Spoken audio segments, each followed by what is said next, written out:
everybody to Buying South Coast Real Estate, and we're on site with the one and only Walter King. He's the king at the auction, and he's gonna drop some gems for us. And for the people who don't know who you are, let's just give a quick introduction. Who you are and what you do. Appreciate you having me on. Should I look at the camera or look at you? Look at that one right there. Okay. So my name is Walter King. I am a real estate developer. I'm probably one of the biggest developers of multifamily homes in Providence at the moment. I won't be for long. I'm a hard money lender. I go to auctions. I'm a flipper, a wholesaler, you name it. I do it if it pertains to real estate and making money. I appreciate you having me on. 100%. I appreciate you coming, man. Thank you. For people who don't know, I just got whacked this morning, car accident, and my videographer came pick me up just because I want to be in this seat and for this interview because there's a lot of gems that are gonna be dropping. So for the people who don't know you, let's start back in the beginning. Right in early childhood, how did you come to be? Early childhood, I grew up in Providence. I grew up in South Providence. I grew up in foster care. So I essentially spent my whole youth and a good portion of my adulthood in what you would call the system. I grew up in foster care in Providence. From foster care, I went to training school. I did almost 2 years in training school from 16 till 18. I came out of training school and I went to prison a few times from probably 18 to early 20s, 22, in and out of prison. And everything I've ever been arrested for was something associated with making money. Never any violent crimes, or it's always something to do with narcotics or trying to earn a living, basically. Yeah. So you're a hustler since day one. Been a hustler since day one. Yeah. What people don't understand about drugs is for you to go out and get a job at 12, you can't get a job at 12 years old or 13 years old. But you don't need working papers to sell drugs. You can start selling drugs at 10 if you wanted to. And I learned that at a very young age. Realized this is something that I could do to make money, and it was very easy because my neighbors used drugs, my neighbors sold drugs, it's around everywhere. So, it didn't take me long to say, okay, I can jump in with this. So at a young age, you were like hypersensitive to that and pretty much desensitized. You didn't even really realize like, hey, this is something that's bad, right? Yeah, you were probably just like, it's quick money, all my friends are doing it. That's correct. When you grow up in an environment like that, you technically it's illegal, but morally you don't realize it because everybody is doing it, and it's not as frowned upon as it is outside of that community. Like I said, my neighbors were drug users. My other neighbors sold drugs. Everybody around me was some way, shape, or form involved. If they wasn't involved, they turned a blind eye to it. So we didn't realize the severity of what we were doing to the community. We didn't realize the severity of what we were doing to ourselves. Yeah, and it took me a very, very long, and I mean, even years and years and years after I stopped doing anything illegal, it took me a long time to actually assess the damage and look at what drugs actually do to a community, and they do to the person selling the drugs also. It affects everybody, and you have to be out of that environment for you to really, really analyze it and assess it. It took me a long time. So for the people who are listening to this and they might be in a similar situation, maybe not that extreme, but just in general, they're coming from a family with very minimal money, right? They see you, the success you've had. What's some key things that you would tell them if you could go back and, be in their shoes, basically? What situation are they in right now? Are they in the streets? Are they working? I would say both in general, whether they're in the streets, low income, they come from a family with no money, they want to make it, they feel like they, deserve more, right? They just don't know what to do. Well, coming from a low-income family, you're going to have to work extra harder, and you need to know that every single day. You need to get up and you need to give it all you got. There are no breaks. There are no shortcuts. If you're actively in the streets right now, I will tell you that you have a number, and your number is going to get called, and when you do, you're going to be gone, and you might not make it out of that. And you're used to taking risks. I mean, right now, you got guys out there, they're gonna get in their car and they're gonna throw something in their trunk today and they're gonna go ride and they're gonna make $600, $700, $800 and they're gonna risk their life. And I mean literally risk their life. If they go to jail, they're gonna get 18 years or 20 years in prison for $700, $800. And they do that every single day, multiple times a day, day in, day out.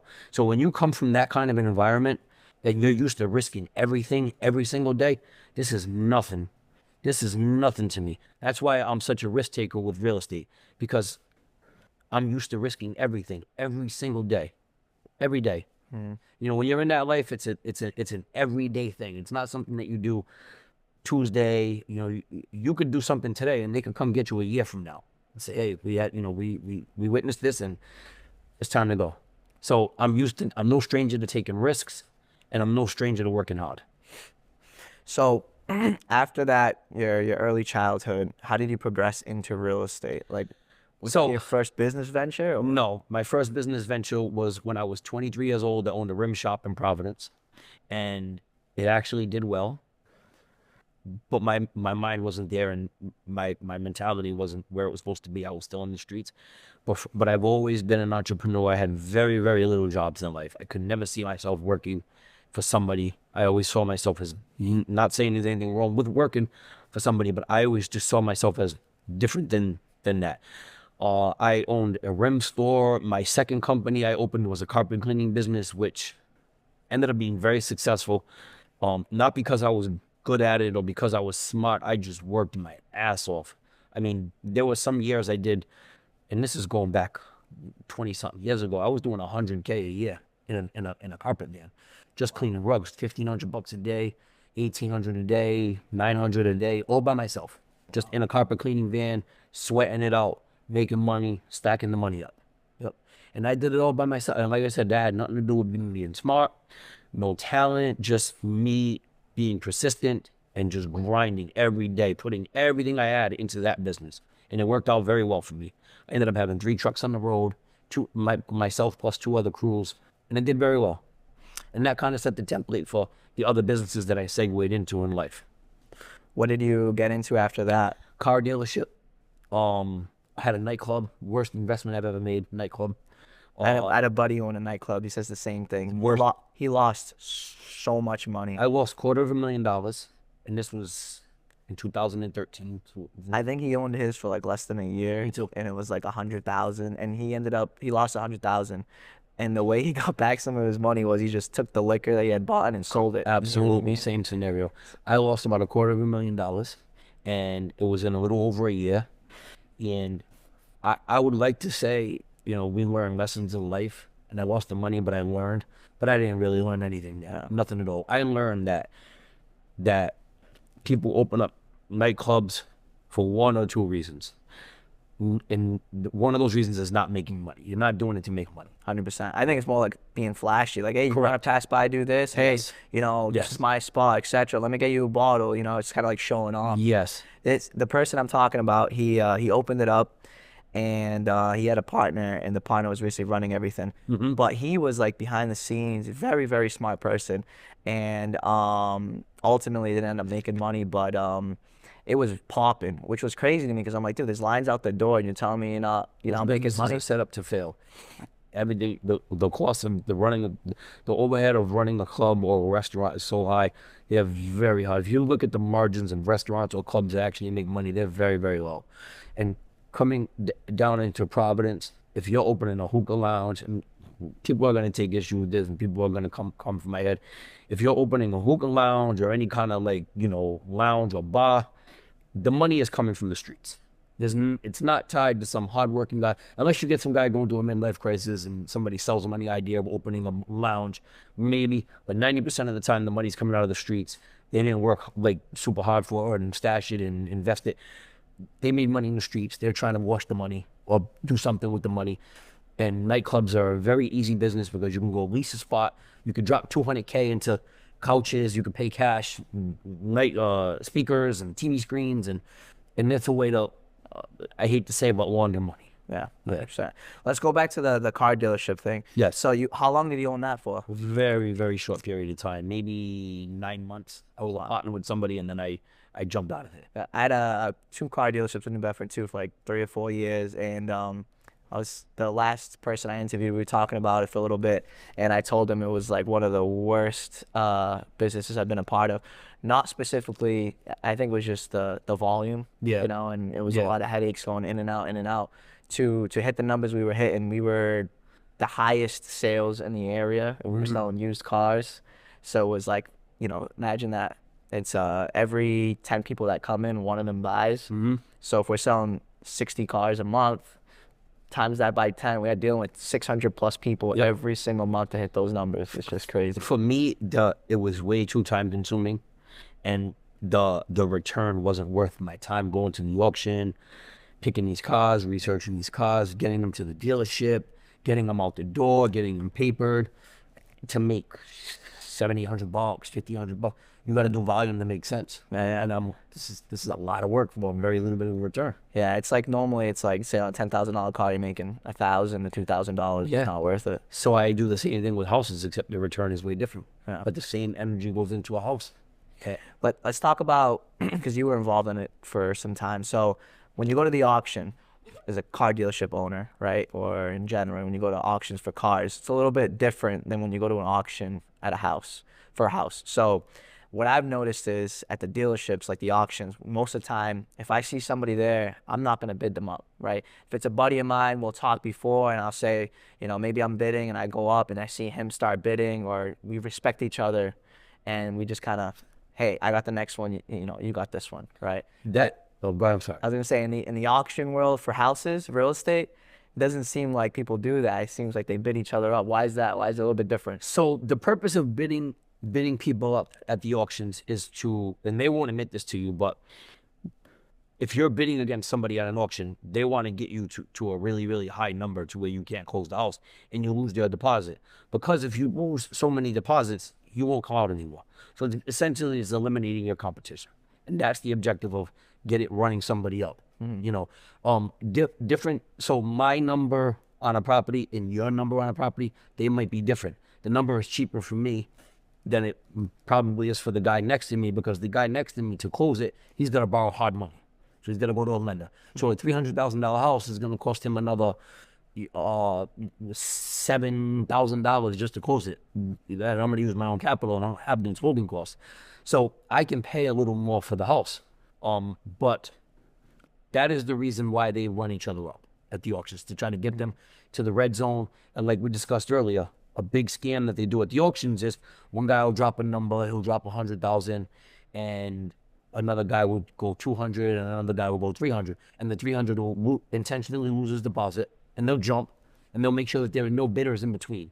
So it's this isolated group, and it's between them, and they did it. That's why at the auctions in Rhode Island, they stand right on top of the auctioneer, right? They throw the numbers right in their face, so they're the loudest. They got the deepest voice, and they throw their numbers right there. So the auctioneer, you know, they drowned out the other bidders. So the auctioneer only hears them. They take down their 100. Okay, you were at 2, you were at 3. And then if somebody tries to sneak a bid in there, they'll say, no, I was 2, he was 3. And they're going to complete their position in that property. But what they're doing is actually called equity stripping. They're stripping the entitled homeowner out of their entitled equity. And their objective is to get the house for what the first mortgage was. If the bank opened a bid at 100, they want to get it for as close to 100 as they can. And that's the reason they do that.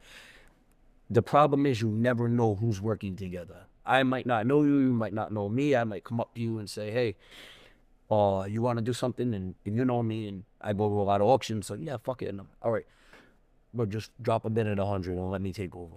And you get your bid in there at 100, and then I jump up 250. And then when I do all my paperwork and 2 weeks from now I decline to proceed with that, I call you and I say, hey bro, it's coming back to you at 100. Just so you know, me and you were doing that together. Now we just robbed that homeowner of 150K. Happens every single day. Let's go back a little bit, because a lot of people here that are listening to this, they have zero clue how an auction works. So you're telling me this stuff, I totally 100% understand. But let's go back to the beginning. Let's say if you want to bid on a property, right? You go to an auction. What do you have to do to bid on a property? Because you can't just walk in there and say, hey, 1,000, 2,000, 3,000. You got to show.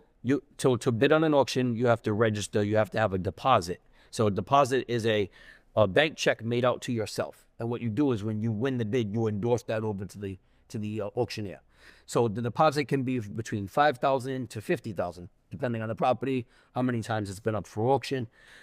So typically it's around $5,000 or a $10,000 deposit. So if you're the winning bidder, you endorse that deposit over to the auctioneer. But you need that deposit to register. You come up, you show your check. Some auctioneers will actually take the check from you, and then if you're not the winning bidder, they give it back to you. They'll take, and then if you're the winning bidder, you endorse that check over to them. They give you 30 days to come up with the full amount. You have to understand you're buying these houses with all the liens, tax liens, solar liens, water, sewer. So if you don't research these properties, you're really shooting in the dark. You don't know what you're gonna get. A lot of people do that. I don't. I research everything. I have someone that works full time for me. We research every single property before I bid. I spend more time researching than I do actually looking at the property. Because a lot of these properties we buy from the sidewalk. We can't get in. They're occupied. We don't know who's living in there. We don't know what kind of mental disorder they're dealing with. You know, we just don't know who they're getting. You know, it could be somebody really going through something really, really bad in their life. I try to always have empathy to them. I try to be sympathetic to their situation and just take it easy on them. I always bid every property I buy or I bid on. I factor in cash for keys to help them relocate. So I always try to stay $5,000, $6,000, $7,000 under where I want to be, so I could give them that money to help them relocate. And that goes a long way. That's a lot in there, so let me unpack a little bit. Yeah. I was gonna say, so the deposits when you go to an auction, it's like you said, $5,000 to $50,000. Let's say if depending on the price of the property or how many times it came up for auction, and people are potentially willing to lose that money. So say for example, if you're the winning bidder, right, and you won that bid at $300,000, 30 days pass by or how much time they give you, you cannot close on the property. They already have your deposit. You're gonna lose that deposit. So whether it's $5,000, $10,000, $15,000, $20,000, that's a loss right there, right? So that avoids people to go there and play these games of, you know, bidding people up, etc. But that's also what he was saying earlier, was that's the way that he makes sure is that people are there and they actually want the property because he's gonna bid them up, right? So the reason for us bidding them up is kind of like us protecting our territory. So if we don't know you and you're a new guy, and we have the same group of guys that go to every auction, there's probably like 8 to 10 guys that go to every auction. And believe it or not, kind of people have their areas. Like this guy likes Warwick, this guy buys South Kingstown. I like Providence, Pawtucket, Central Falls. I like the urban communities. Everybody kind of has their own areas. But whenever we get a newcomer, we do kind of, even though we're always at each other's throats, whenever we get a newcomer, we do kind of come together to keep that, to at least keep the people that are there, keep that circle. Even though we don't get along with each other, we will get along with each other to kick you out, if that makes sense. Yeah, no, I get it 100%. Yeah. So you guys are working as a team to kind of protect your ground. Correct. and then when we get you out, then we beat the shit out of each other. So pretend, let's say bidder number one, he loses a deposit. They don't hold your deposit, obviously. No. For second position or third. So then they'll have a list of people, say, this person, number one, we take your deposit. Number two, I'm going to write down your name, your phone number. I'm going to call you in case number one Correct. doesn't close on the property, and maybe even number 3, 4, 5. Correct. They go down the list, and then they give you dibs, and you call. That's correct. Can you say if they call you back, you're like, hey, you know, no, I actually changed my mind. So you're number two. Well, so I want it at $250. Let me know if something happens, and I'll grab it for $250. You mentioned Flavio earlier. So one of the things that Flavio does, which is really smart, he doesn't really, in my opinion, and I could be wrong, and I'm not trying to be disrespectful towards him, but he doesn't really go to auctions to be the highest bidder. He wants to get his bid in there with the hopes that nobody closes it and it rolls back to him, and it does. So now the attorneys will email him and they'll say, hey, you were the highest bidder, or you were the third highest bidder at this property. Are you interested for, you know, X amount of money, like $425,000? Now he has 48 hours to assess that property. He can go knock on the door. He could talk to people. He could call you. He could call me. He could try to source a buyer. And what he'll do is he'll say, hey, they want a $10K deposit. You want the house? All right, I want the 10. Give me the $10K. So he's not even using his own money. And he'll just trying to find a buyer for the property. It's 48 hours. We don't have 48 hours. Right there. Yeah, we got to do it right there. So it's a very good method. I've been doing it for years. That's what he does. In my opinion, that's what he does. It works out well. There's no risk, you know, unless you jump out the window when you throw that bid and you're trying to be a lower bidder, and then these other guys know something you don't know and nobody bids, and you get stuck with the house. Yeah. Which happens. That happens. Sometimes the bidding opens, especially in Rhode Island because they're so aggressive. The bidding opens, you 300,000, and then nobody else bids, and you're like, "Fuck, what did I do? Like, why did I? Nobody? Now I got to give up my deposit. Try to move the house, but if you can't move it, you know you're gonna lose the deposit." And that would be like in a scenario where you're bidding, you didn't hear them saying, hey, you're bidding for a second mortgage or something like that, right? Or Sometimes they disclose second or third position mortgages. Sometimes they don't. It's up to you to do your research. Which, I did not know that. oh yes, That's crazy. yes. You'd assume that you're going to an auction, they would tell you that. I'll be honest with you, auction guys, we love second positions because chances are we know it's a second position and you don't. Yeah. We'll smoke you on it. You think you're buying this house for 250,000, but really you're buying a second position and they're the first for 350, and you have no idea, and you're over there thinking you got a great deal, and we're just laughing at you. And where we know that it's gonna roll all the way down. Yeah. So, but we see that all the time. Do you buy second position or not really? Absolutely. Yeah. I love second position. What's the story on that? How do you make it worth it? So a second, it all depends on the first position. So what I'll do is I'll research the property. I'll try my best to find the first position, which you can. I have all kinds of software and stuff to research mortgages and skip tracing and all that. So we'll get an idea of what the first position is. Let's say they took out a mortgage in 2005 for 250,000 on the first position. You can kind of assess what that mortgage is today, right, in 20 years. And then this is one that's going up for auction is a second position loan for 100K. So, all right, second position loan for 100K. I kind of have an idea of what the first is. So once you pay off the second, you win the bid, you pay off the second, you can now request the first from the bank, and they'll give you the first payoff. Certain banks, it's up to deal with, like Citizens, when it comes to overriding and paying off their first, but you can definitely do that. And it's a big risk, but that is one of those things where the risk is well worth the reward. It'd be a good payday for you if you do that. I've bought in third positions before, where we have to, but see, on a third position, on a second position, if there's an overages, let's say there's a first position for 250, and I buy a second position, and the bidding starts at 100, but then the bidding goes up to 200, right? So now there's a 100K surplus. I can petition that 100K surplus go towards that first position mortgage. Wow. Which is less that I have to pay off. So now I'm really getting the house for a good number. You know what I mean? Yeah. Yeah. I had kind of a weird question because I dealt with it recently. So I bought a property as a two-family, and at closing, we realized that there was a lien on the property. On the initial title search, there was no lien for the solar. It was just on the person's name. Then when we did that was the preliminary search. When we did another check, the solar was on the property. They were like second, third position, whatever it was. So at closing, I made the seller pay off that solar. In the past, there was another two-family that I said, I'm all set because I'm not taking on that liability of the solar because it was 80,000 and the homeowner didn't want to pay it. I've had friends that told me, hey, solar doesn't matter because that's on the other person, right? So if worst case scenario, I just tell them, hey, come get this solar. I strip the roof, $10,000, $15,000 rather than paying $80,000 for the solar. You mean in foreclosure? So in his scenario, he was talking about buying them at auction. Yeah. I was talking about buying it directly through Yeah. I don't know how that works, buying them directly through the seller and getting a solar lien. But I know that during the foreclosure process, sometimes we can get them wiped away depending on the language in the solar contract. Sometimes we can't. Yeah, something like that. I just got one wiped away, 90K. Out of 3-family house in Providence, and we wiped the solar right out. I've gotten a few solar wiped out, and there's been a few where the solar company will actually fight back, and we can't get the lien taken away. But it does make it harder to sell the property because we can't make any warranties or guarantees to the solar equipment. Is it functioning? Basically, I say, hey, you're buying this house. There's no liens.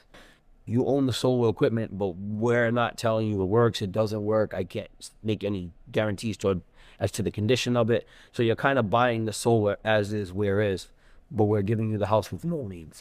And then obviously, let's say if there is a lien on it, they have to assume the loan. If there's a lien, we can, if it's supposedly solar is not supposed to record UCC liens.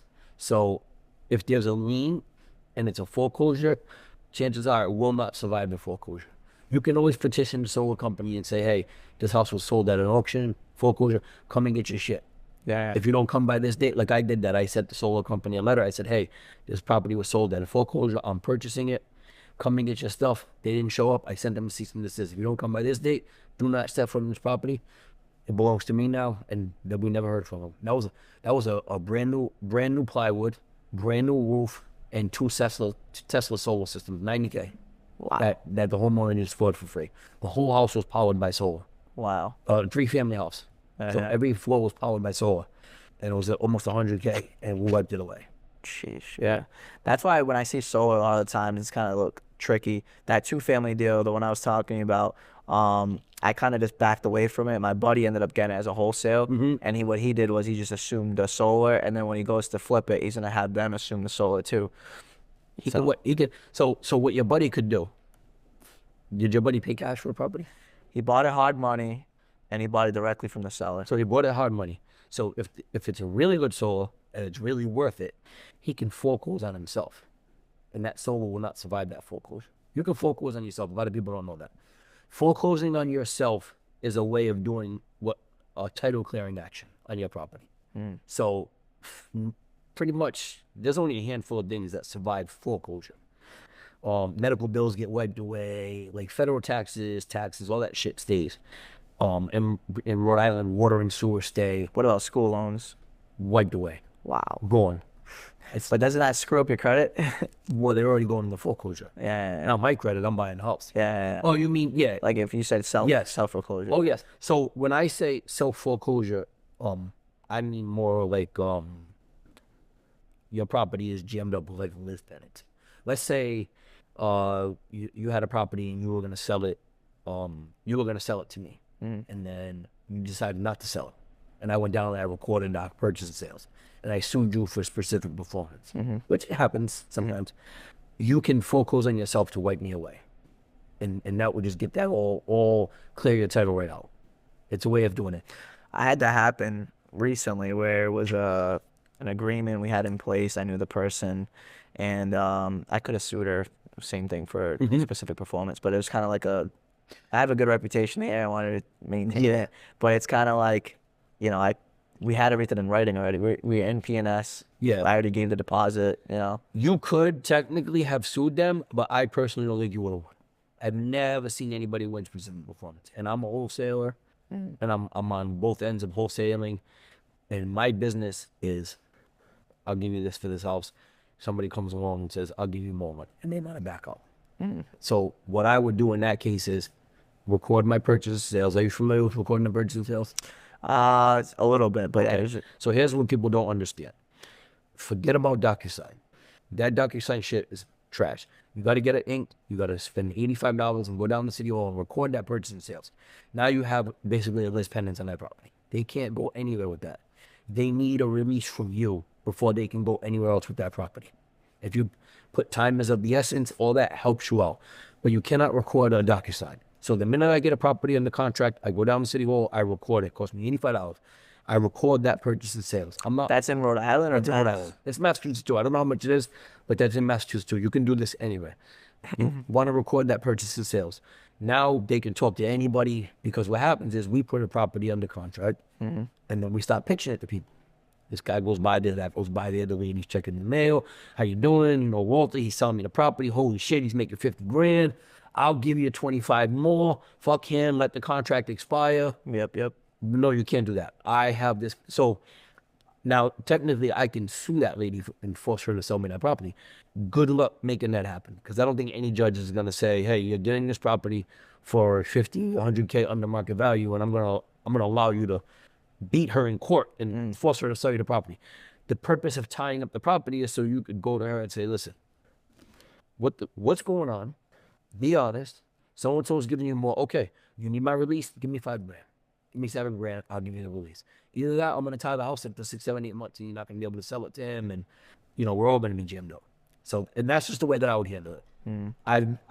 I've tried to sue people for specific performance, and people had tried to sue me for specific performance, and it's going nowhere. Yeah. Yeah. It just kind of ties up the property, right? Yeah. At the end of the day, it becomes an ego thing, and who's tougher and who's got more money and who's willing to blow more money with attorneys, and the only people that win are the attorneys.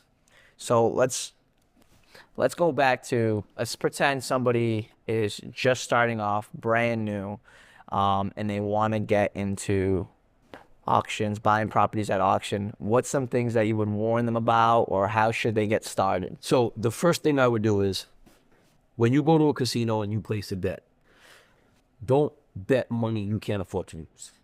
That's number one. Number two, you have to have a relationship, or you have to have the capital or a relationship with somebody who's going to give you the capital to close this property. If you don't have the network to move the property or close it and renovate it or whatever your intentions are with this property, don't go out there. Those are the mistakes that people make. And the biggest mistake that I see people make is lack of consistency. Don't go to one auction if you're not going to go to every single auction.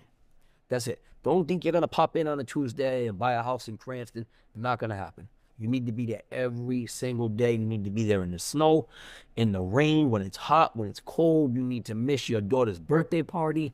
You have to go to every single auction. The guys that go to auctions and make money, they do it religiously. Like, we schedule life around auctions. Hey, well, I'm getting married at 3. No, I got an auction at 2. We'll do it at 4. You know what I mean? Yeah. So that's the biggest problem. People think they can drop in and drop out. Can't do it. The people that go to auctions, they do it religiously. That to me is one of the biggest problems. Lack of consistency. Yeah. And the other thing I was going to say is research, right? So you said you had somebody full-time researching these properties. That's right. I remember one of the ones I went to in Fairhaven. It was kind of weird. I didn't bid on it because I was just feeling it out. And everybody there stopped around a certain number. And there was some lady that just completely, threw her hand up and went crazy, way above everybody else. She actually won the bid, obviously. And then I asked around. I said, "Hey, what's going on? Like, why didn't you guys bid any higher?" And they said it was because it was second or third position, whatever it was. So they weren't really interested. Yeah, she didn't do any research at all. So how do you do research on a property? So I have software, but typically, I'll give you an example. Here's a property. Here's the owner. Single family house built in 1940, 3 beds, 1,600 square feet. Those are the taxes that are owed from the last quarter. Land, here's the land. It's RFR. I always look up the zoning. Only big enough for one single family home if we were to knock the house down. Street is on well and water, septic. So we check everything. Is there a septic? Is there a well? How old is it? We look up everything you can think of. So I have my daughter who works full time for me. All she does is skip trace. That's it. If the homeowner is in jail and he got foreclosed on, I want to know. I want to know when he bought the house, why he's losing it. If there's rented where the permit's pulled in the last couple of years, when is the upgraded the electrical? So we know we got a new electric in there. We research everything. We try to see how old the roof is, and a lot of that can be like city hall records and land evidence records and stuff like that. Yeah. So when you say skip trace, you throw like in like True People Search, batch leads, something like that. Everything. But it's more so with city records. Oh, okay. Are there what's owed for taxes? Are there liens on this property? Land evidence records. See, land evidence records is something you don't know anything about, right? The land evidence records will tell you who the lien holder is, if it's a private lender, who the lender is, how much the lien is for. So we use all that to our advantage. So what is that land evidence record? Land evidence online? Yes. Or? Yeah. So land evidence. So take Providence for instance. Land evidence records. If you take a property, 819 Charles Street, and let's say I borrowed that money from a hard money lender, it'll have his company or his LLC or his name as the lien holder, and then you'll see how much. So then you can look up. Oh, I paid $250,000 for this property, but I borrowed $100,000 from a lender. So that kind of gives you the breakdown of what they're into it for. How much they're into it for, how much the mortgage is the bank's gonna be starting in the mortgage, the foreclosure. But the more you know about that property, and I'm not talking about standing in the property or outside the property. The more you know about that property, the better. What the zoning is. If we were to knock that house down, could we build another house on that lot? Is the lot big enough? The zoning may have changed. You might need 10,000 square feet, but this house is on a 7,000 square foot lot. We need a variance. We research all of that. So you're an expert on this stuff, but I'm sure you weren't at some point. What's some like big screw ups you've done in the past? So I bought a 3-family house at an auction. That was a 3-family, 3 floors. 2 egresses, staircases in the front and the back. It ended up being zoned a single family. It was an R1 zone, and it was technically a single family house. But what the screw up wasn't me buying it. The screw up was me selling it. I sold it on a multifamily purchase sales agreement. Yeah. So in Rhode Island, you can only really you got 2 ways of knowing what a house really is, and that's the tax assessor is taxing the house based on what it looks like. If it looks like the tree, because the city does their drive-bys, and that's how they assess the properties for taxes. If the property looks like a tree, they're going to tax you on a tree. So we look at that, see what it's being taxed at as a tree. But you need to pull a zoning cert, and that takes time, days, to pull a zoning cert. And the zoning cert will tell you exactly what the house was. So I bought this house as a tree, and when I tell you this house was a tree, it was a tree. But I sold it as a multi, and the guy went to pull permits to do work, and they said, this is not a multi-family house. Come to find out, I sold this guy a single-family house, even though it was 3 floors, 3 kitchens, 3 baths. He sued me. He asked me to buy the house back from him. I told him I would buy it back, but he wanted way more than what he paid because he put a bunch of work into the house. Yeah. I think he overpaid for the work, so I can't take that hit. So I said, I'd rather just let you sue me, and then we'll figure it out. I ended up giving him like 10 grand. So I ended up still made something on the house, Yeah. but I didn't, it was a hit. Did he end up keeping it and rezoning it as a 3 or no? No, he's rezoned it as a 2. All they would give him is a 2. So I gave him 2 with an in-law towel. Yeah, because I'm buying a 2-family right now. Same thing. Parcel search, assessor, office is a 2, and I did some due diligence. The building department said, "Hey, it's in a zoned area for 2. It's got supposedly when they did the Google Maps drive-by, and I know for sure it's got like 2-3 means of egress, so you're good on that end. At least it looks like he said." But it's right now in the building department, it's a single family. So you might be paying taxes as a 2. Exactly. But it's zoned as a 2 as a 2. Yep. You're paying taxes as a 2, but it's actually a single family. Right That's now. exactly what I'm talking about. So he said, "Hey, listen, if you're buying," I'm friendly with him. She's like, "If you're buying this, it's a huge risk because we might say no to convert it to a 2." That's right. So he's like, "Just make sure you're doing your numbers and you're buying it pretty much something that makes sense." So I'm almost buying it at like single family price. It's Correct. a huge risk. Huge risk. But it's in my eyes, it's worth taking it. Yes, I agree, 100%. So that's something that we deal with the auctions all the time. You have to really know what you're buying, and the way we assess that is electric meters, gas meters. If we would think there's 4 units there and there's only 2 electric meters, something's not adding up. So that one, same thing. They only have 1 electric, 1 gas because they've been using it their whole life as like a single family, basically. There you go. Fire escapes. We look for fire escapes. We look for egress. Just all types of stuff. You know, you do the so long that you kind of just pull up and you just take it all in real quick. So I remember in one of your podcasts, you think, so I have a business partner and me and him think a little bit differently on investing sometimes, right? And I forgot who you were being interviewed by, but you guys were talking about essentially, different positions on a property. So say when you do like a cash out refi on a property, do you try and strip all the equity, get all your money back out? Refis. You've never done a cash out. I've done 1 cash out refi in my life. Okay, so you leave all the equity in the property, or what do you? I don't have mortgages. I have no mortgages. I have very little first position mortgages, and I need like less than $800K in first position mortgage. Very low, and it's only because I did them with Mechanics Bank, and I don't feel like paying them off. The interest rates are still really good. But what I do is HELOC, CLOCs, commercial lines of credit. That's my thing. Do you do like a portfolio loan, Yes, basically? I do portfolio loans. I buy 3, 4, 5 properties, as many as I can, and then I'll put those into a commercial line of credit. And I'll use that commercial line of credit to do short-term investments. I'm very disciplined with it. I don't buy anything long-term with that commercial line of credit. So it worked very well for me some years back before COVID when I was borrowing at 3%. Because I was borrowing at 3%, I was lending at 12%. And it worked very well. So I'm basically borrowing, let's say I had a commercial line of credit at the time with Mechanics Bank for $3 million. And I would have that whole $3 million on the streets in the form of hard money lending. And that's all I did with it. That's it. I borrowed for 3% and I lended it back out at 12% plus the points. And I did so good. Wow. But then the interest rate shot up. So even right now, I have a commercial line of credit with Coastal One. I'll borrow against that and I'll lend that back out, but I'm borrowing at 7.5%. When trying to do the math on that, is that like what, like $250,000 a year basically you were making? A little bit? Just on the spread? Probably, yeah. I don't know if I should say it. It's funny, I just did my my spreadsheet for my 2025 what I did for loans. I mean, just on that 3 mil, like on that 3 million, if the spread's 8%, it's always on the street. That's Well, that's like what? So put it this way, if I'm borrowing at 3% and I borrow 100K, I'm paying a little over $300, and I'm collecting $1,000 a month. Yeah. Right, a little under So 7. So it'd be like, so a little bit under than what I said. Yeah, so let's say I'm making on 100K. I'm making $700 a month with using the bank's money, and I'm using the equity from my property. So that's what I try to do. I try to buy as many properties as I can, and I've done very well with that with 1031 exchanges. I've done 3 1031 exchanges. I absolutely love them. I think that they are amazing for building wealth. Amazing.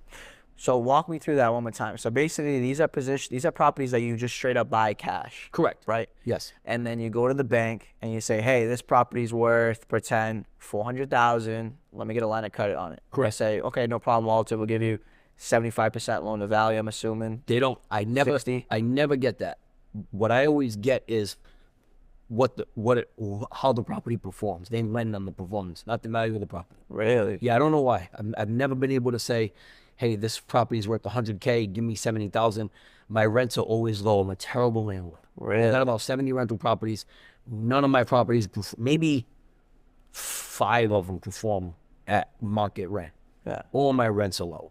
So you got 70 doors or 70 doors. properties? 70 doors. Yeah. Wow. Yeah.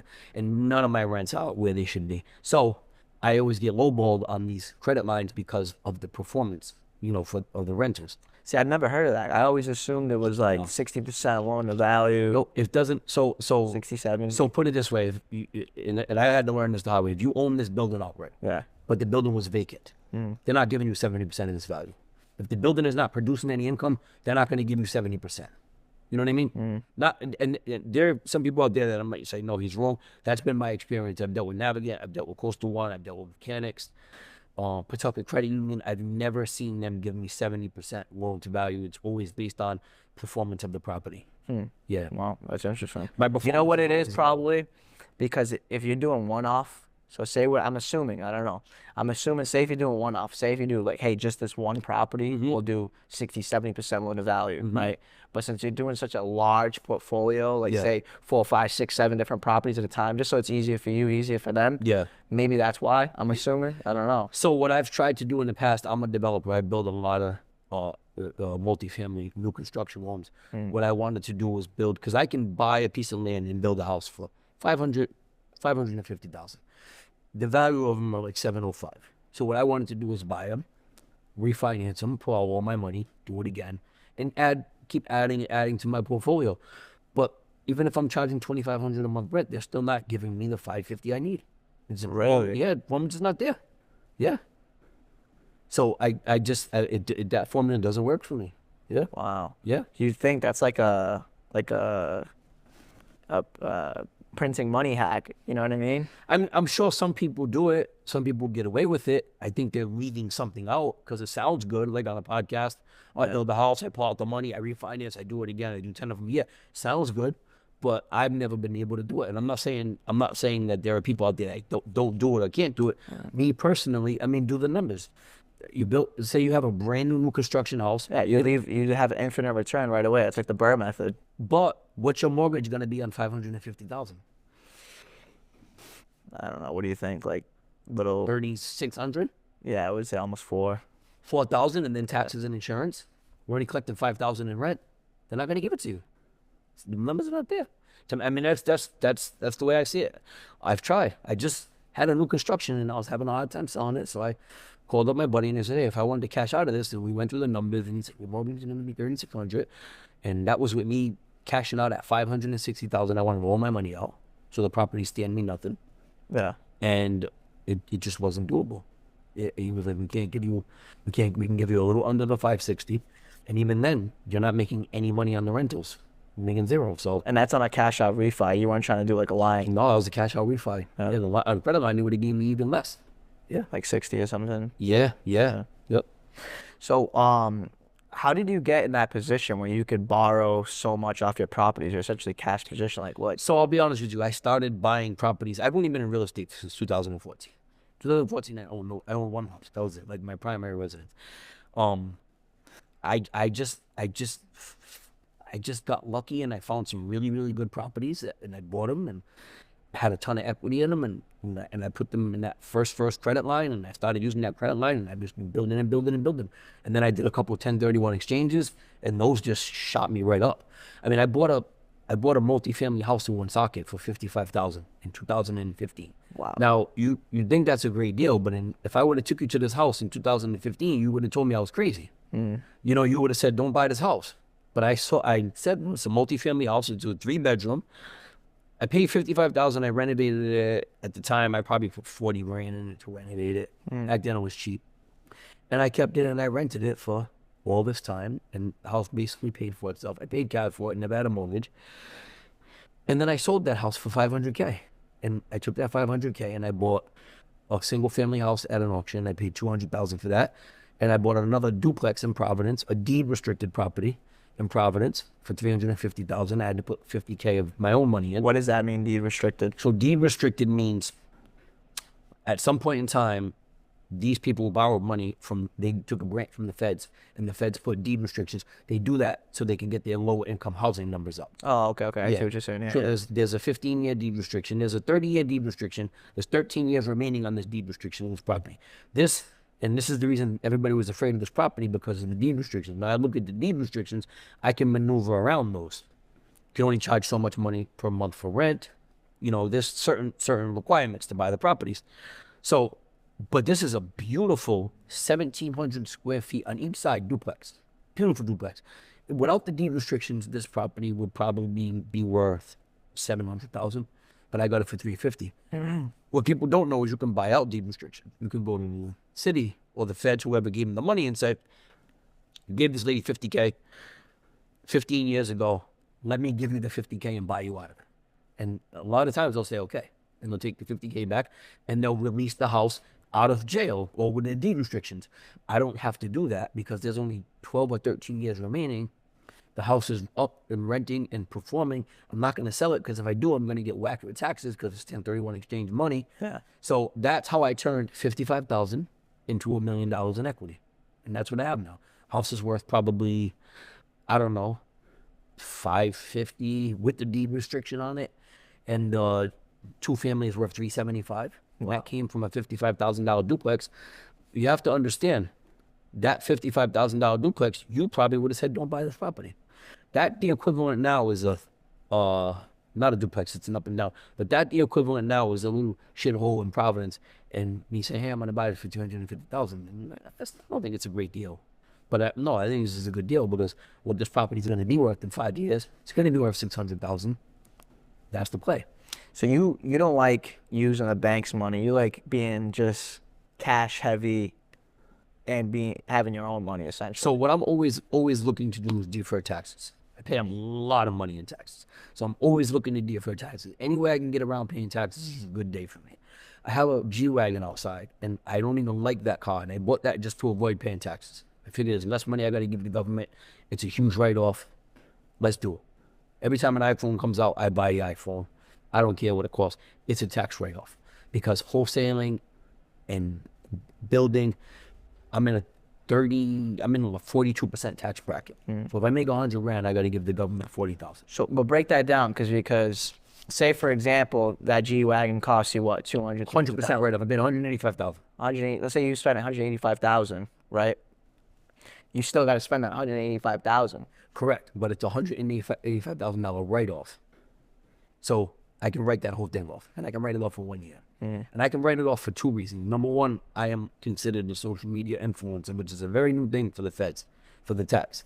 Supposedly you can write off Rolexes and all kinds of shit. I haven't gotten there yet. But I can write that off because 90% of my day I'm driving around. The gross vehicle weight is over 6,000 pounds. That makes it a write-off. And I'm a social media influencer. So for all those aspects, I can write that thing off 100%. Now, you can either pay, what's 40% of 180? You got me there, dude. I would say a little under 90, like Okay. 80. So 40%. So I can pay $80,000 in taxes, or 76,000 in taxes, or I can buy a G-Wagon for $185. To me, because that's what I would have paid. Because I would have showed more of a net on my taxes at the end of the year. I would have showed more of a net of 108. It would have looked like I made $186,000 more than I made. Yeah. So I took that 186, and I'm only. You understand what I'm saying? No, I get it. I think it makes sense. Like if you're already gonna plan on buying that anyways. So this is what happened. I bought a Bobcat one year. You know, a Bobcat, an excavator. And I parked it in my driveway, and I'm like, I'm gonna use this no more. And I didn't start that thing up once. And I'm like, I paid like 40 grand. I did it to just Divorce taxes, yeah. Divorce some taxes. And I ended up buying it in like 23, and then I sold it in 24, and I still got hit with the taxes. So I'm like, fuck, I'm gonna buy something I'm not gonna sell. Yeah. You know, so I bought that vehicle. I just bought a Toyota Camry, which is 100% write-off because I go to auctions and I drive all day long. I can write that off. I write off all my gas. So I'm always looking for ways to write off things. And I'm constantly looking at my portfolio and seeing what performs and what doesn't perform. See, I can take a property, and if this, like, let's say I have a house that's bringing it, let's say the house is worth $600,000. I have a house on Pembroke Avenue. It's probably worth high fives, say 500,000. If I'm not netting $5,000 a month net at the end of the year for that property, I'm gonna sell it and I'm gonna lend the money out. Because hard money lending is gonna net me $5K a month on that 500,000, month in, month out. You're saying 5K 500K. on the back end. You're saying. So yeah, I know I suck at explaining shit and I talk fast. So I get the hard money part. I just don't understand the. I lend at 4%. Yeah. Yep. So $500,000 on the streets is gonna get me $5,000 a month plus 2 points. Yeah. It's just another $10,000 a year, right? If this property is not exceeding that, I'm gonna sell it and put the money on into lending. You know, so I'm always evaluating my portfolio. But can't you keep it and then just pull from it if you're in a cash position? I can. Now you have the best of both worlds. I can, depending on when I bought it, how much I bought it for. But you got to remember, if I keep it and I pull the money, right now I'm still paying 7% interest on that HELOC. Yeah. You know, 7.5, and then who knows what's gonna happen with this new guy that comes in, the Fed, with the interest rate. It might go back up to 11 again. So, and then I'm making nothing. So at least this way, I'm not getting phone calls from tenants. I'm just lending the money. Yeah. And lending the money, you have access to so many different deals. You can tell people, hey, I'll partner with you. I like this. So that's what I'm kind of getting at, because there's different ways to invest in real estate. And a lot of people, they're one of two investors, which it seems like you're on the other side. One person's going to be stripping all that equity out, pulling all that money and going out and buying more properties. So say if they buy something, they have 100,000 equity, they're pulling it out and they're going to go spend that 100K on another 3-family. What happens if the market crashes? To that guy. What happens if the value of property, let's say you do a cash out refi and they give you 70%. So you have a house, you do a cash out refi, the house is worth 100,000, you pull 70 grand out. Now you're maxed out, you're making almost nothing off of your rent because you got a high mortgage, number one. So let's say you're making $300 a month off that door, off that unit. And then let's say, I don't know, you can pick any scenario in the world, but whenever another COVID, and property crashes. And the bank's calling that note, because you know they can do that. They can call on that note anytime they want. That's in their agreement. And if the price of that property drops, even if it drops to 80K, you're still going to be in a uncomfortable place for the banks. And they're going to call on that note. And they're going to say, hey, well, we're not comfortable where we're sitting. We either need you to put some money down, bring the mortgage down, or give us all of our money and cash us out. That happened in 2008. And put people on their ass. So all those cash out refi, buy this one, cash out refi, to me, all you're doing is accumulating doors, making very little return, right? Why would I do a cash out refi if I have no mortgage on this property? I have no mortgage on this property and I'm making $1,000 a month. Why would I do a cash out refi, have a mortgage of $700, take that $70,000, buy another property, have another mortgage over here now? You know what I mean? $300 there, just so I can accumulate doors. I'd rather own one door than own 3 doors that perform the same. See, I get what you're saying, but like, all right, so for example, I'm kind of like on the other side. My buddy is an extreme. So he has, I don't know, 7 properties, but they're all paid off straight cash, right? And what he'll do is he'll say if he wants to buy something else, he'll do a line of credit off one of them or 2 of them, buys that cash, and then all of his properties, because they're all rentals, will pay for that one until once that one's fully paid off, then he'll go out and buy another one. He can do that because he doesn't have a mortgage on the other 5 properties, and the performance is great. Whenever you do a cash out refi, you're weakening the performance on this property, and you're taking that performance from that property, you're adding it to another property. For me, you do a cash out refi, you want to do a short-term investment. You want to flip a wholesale. You take that $70,000 and go flip a house. And right away, it's making you more. Yes, there you go. Because you're taking it out of this property who's performing, and you're putting it over here, something that's performing very slowly. And pretty soon, you're going to be maxed out to where you can't do any more cash out refis. Because you cashed out of this one, you put that money over there, you cashed out of that one, and every time you're going lower and lower and lower. But what about like the ghosts value? Like, for example, I don't know the exact term for it, but say like depreciation or appreciation. Like over here on a 3-family for us, it's like $15,000 write-off, and then let's say 25,000 appreciation. So you're avoiding taxes. You're paying taxes on it. Plus the monthly cash flow, even if it's $1,000, let's just say. Yeah. On that, that's 12,000 coming in a month, a year. And then you pull it out and you go and you buy another one and you times that again. So instead of having just one doing that, now you have 2. But now you're pulling it out. So your property that was performing great is now performing not so great. Yeah. Because you pull it, the property is giving you $1,000 a month. It's a $100K property. You're pulling $70K out. What's your mortgage going to be on that property now? How much? $700? $650? Yeah, Now, probably. a property that was giving you $1,000 is now giving you $350. You're going to take that $70K. What are you going to do with that $70K? Go buy another rental? You're going to go to spend $70K. You can't really buy a rental for $70K. What you could do is take, $40,000 or $50,000 and put it down payment, and then borrow the rest. And now you have another property that's performing, giving you another $400 a month.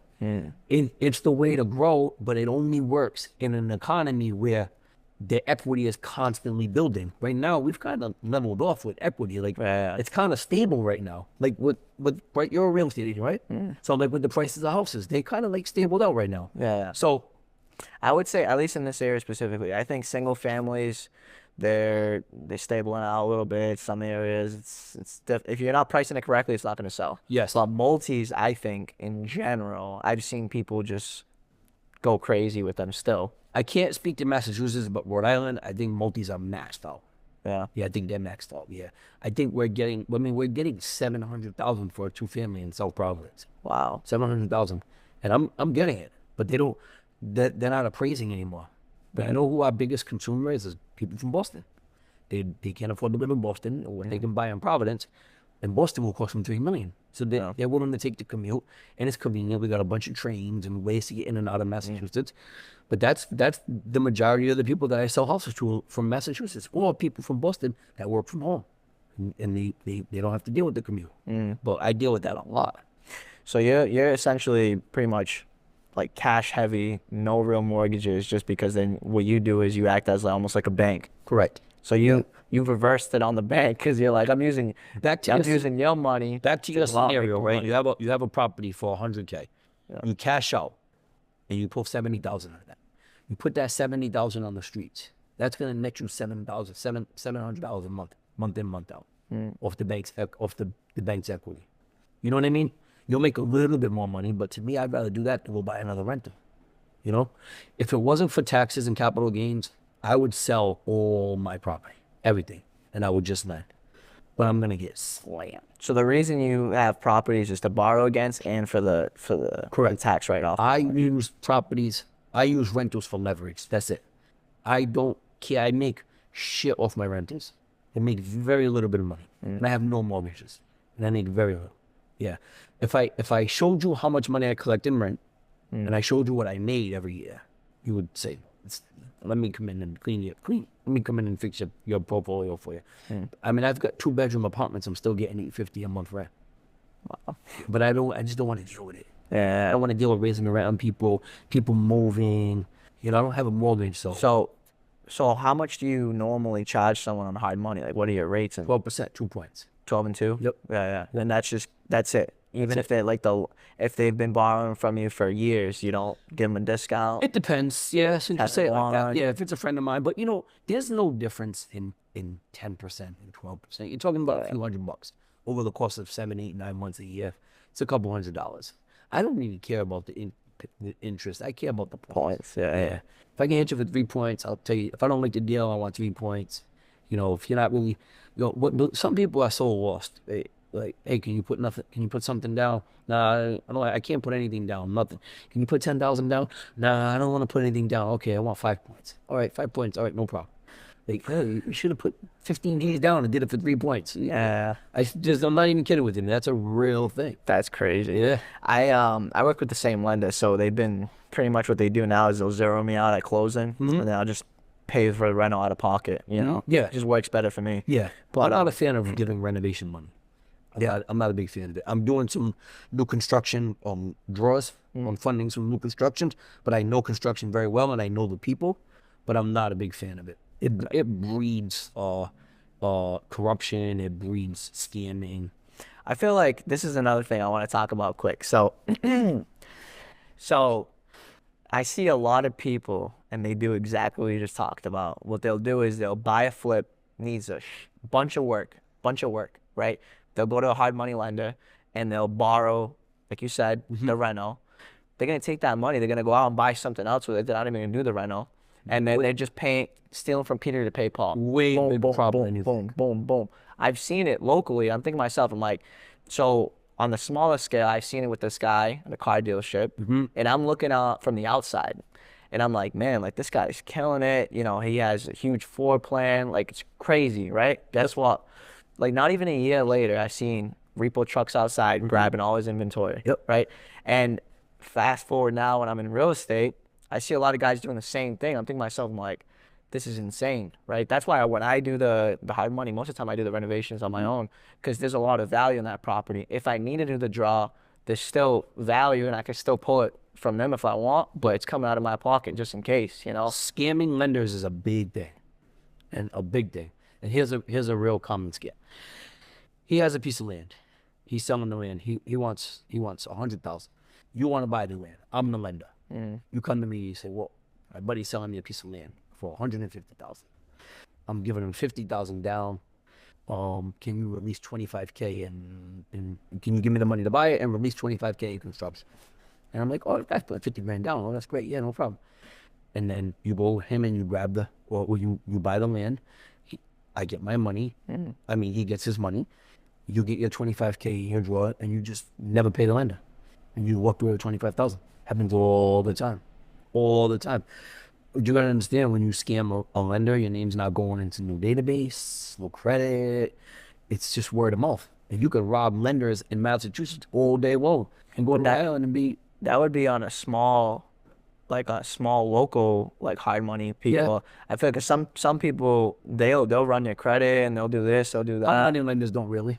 Yeah. Yeah, I've never seen them do. Then you get like them longer term guys, like, I don't want to say the name, but you get longer term guys, but we don't do credit checks. We just make sure the equity's there. I look at the property, I look at the borrower, try to assess them. Yeah. I've never seen a lender. I've seen most of the people I work with, it's a lot of word of mouth, like you said, but I've seen some people that they'll, like you said, they do bridge term loan lending, so they'll give you the hard money up front, and then you'll cash out refi later on. But they'll pull your credit and they'll look into it. They'll look at they'll see if you have any bankruptcies, LLCs that are kind of sketchy. There's a guy, he's one of the biggest developers in Rhode Island, huge developer, and I sold him a piece of land February of last year. And I sold him the land, and I couldn't understand why he was buying the land from me, because he's a big developer. Why would he pay market value for the land? But he paid me all the money. And I saw the HUD when we closed it. I saw who he borrowed the money from, and I saw that he walked away from the closing with 40K in construction money. Now, I'm building a house next door to the lot that I sold, because I bought 2 lots and I sold one. Yeah. My house is built and done. He hasn't even touched that lot yet. And he walked away with 40K construction money. This guy's a major developer. You will be surprised to see who's on their ass. And I'm not saying he is, but I'm just telling you who's on their ass in this business. People will do sketchy deals like that all the time, just because this payment's due. I got to figure out a way to get it done. Boom. Now they're just delaying. Look at it like this. It might not be deemed sketchy. You got a project over here. You can't get any more money for this project. You got it. It's close. What am I going to do? All right, let me go buy this piece of land. I know a lender will give me a construction draw up front. Let me take that money and go finish this project. When I sell that, I'll come back to this land and I'll get started on this house. Is that scamming? I don't know. What do you think? Is that scamming? I mean, personally, me, It I wouldn't do it that way. But It's what- like a house of cards, you know. Everything that starts. So you have this property. What do? You're maxed out. You can't borrow any more money. Your mother-in-law, your wife, nobody's gonna give it to you. But you got it. You know you're gonna sell it. You just need another 40,000. Right. Like, and you call and you're like, hey, I'm gonna buy a piece of land, and I know what I'm doing. I'm a builder. Yeah, I'll give you the money. You need 140, no problem. I'll give you the 40,000 to get started. I'll give you the money to buy the land. What are you gonna do? Yeah, 100%. Yeah. But I see it every day. Every day. What's one major lesson that you took away from in general, like one huge loss that you took that you're like, man, I wish I never did that. In real estate? In general, just either business in general. Well, Say. I've been in jail a bunch of times. Yeah. Trusting people. I tell you one thing. I spent more of my life in the streets than I'd been out of the streets. And I had to get into real estate to get robbed. So, tell you the sketchy people out there. Wow. I've dealt with some of the worst people in the world, street people, drug addicts, and I never got robbed. And I got into real estate, and I get around all kinds of scammers and shiesty bullshitters. So, in my world, that's very, very prevalent. It's there. People constantly trying to take advantage of you, lying, scamming. Yeah. But I hate to say this, I've never taken a loss in real estate. Never. I don't consider a deposit on an auction a loss. But I mean, I've never bought a house, flipped it, lost 30 grand. It's never happened. Really? Very, very Really good. Never. And I'm talking hundreds of flips. Last year, I think I did 54 wholesales. How do you analyze a deal? Like, say if the AIV is 400, what are you trying to do? 75% minus the reno? I don't do a lot of flips. And I kind of just assess it in my head, and I say, all right. And I kind of know what I can get in and out of the house for with a brief walkthrough. My main concern is I want to be more in tune with what the house will sell for. I'm not worried about how much it's going to cost to put into it. Because we can always play around with that and, jazz things up and play with this and that. To me, the most important thing is what the house will sell for. What's the bottom number for it. I'm more worried about that than anything. And I'm pretty good at assessing that. So I stay away from deals that even kind of don't make sense. Very conservative when it comes to that. Yeah, 100%. But I sold a house and made $500. I sold a house and made $90. $90 on a house. So, but it's not a loss. I like that. I like that. Fast forward and rewind to my car dealership times. Sometimes I'd be taking loss just to get rid of inventory, aged units. That's what took me out of the car business. I had 15 cars. I took all 15 cars to the auction. I lost on every one. So I'm done. Because those cars were going nowhere. And I'm like, I'm done with this shit. So I had a partner in the car business. I told him, hey, I'm taking my cars off the lot. It's all yours. See you later. And I took all of my cars to the auction, and they went all up the block. And I lost on everyone. I had like Honda Elements, jumps. And I lost on every car. And I don't even care. I just want to be done with this shit. And just walk away cleanly. Walk away clean. Start fresh. Well, that's pretty much it on my end. Do you have anything you want to add or no? No, I think I'm good. It's been a pleasure. Yeah, 100%. Well, Walter, like I said before, I really appreciate you coming on and supporting young and up-and-coming entrepreneurs. If you want to just shout out your Instagram quick. You can follow me on Property Plug and Property Plug 401. Yeah, 100%. Appreciate it, and we'll see you guys in the next podcast. Thank you.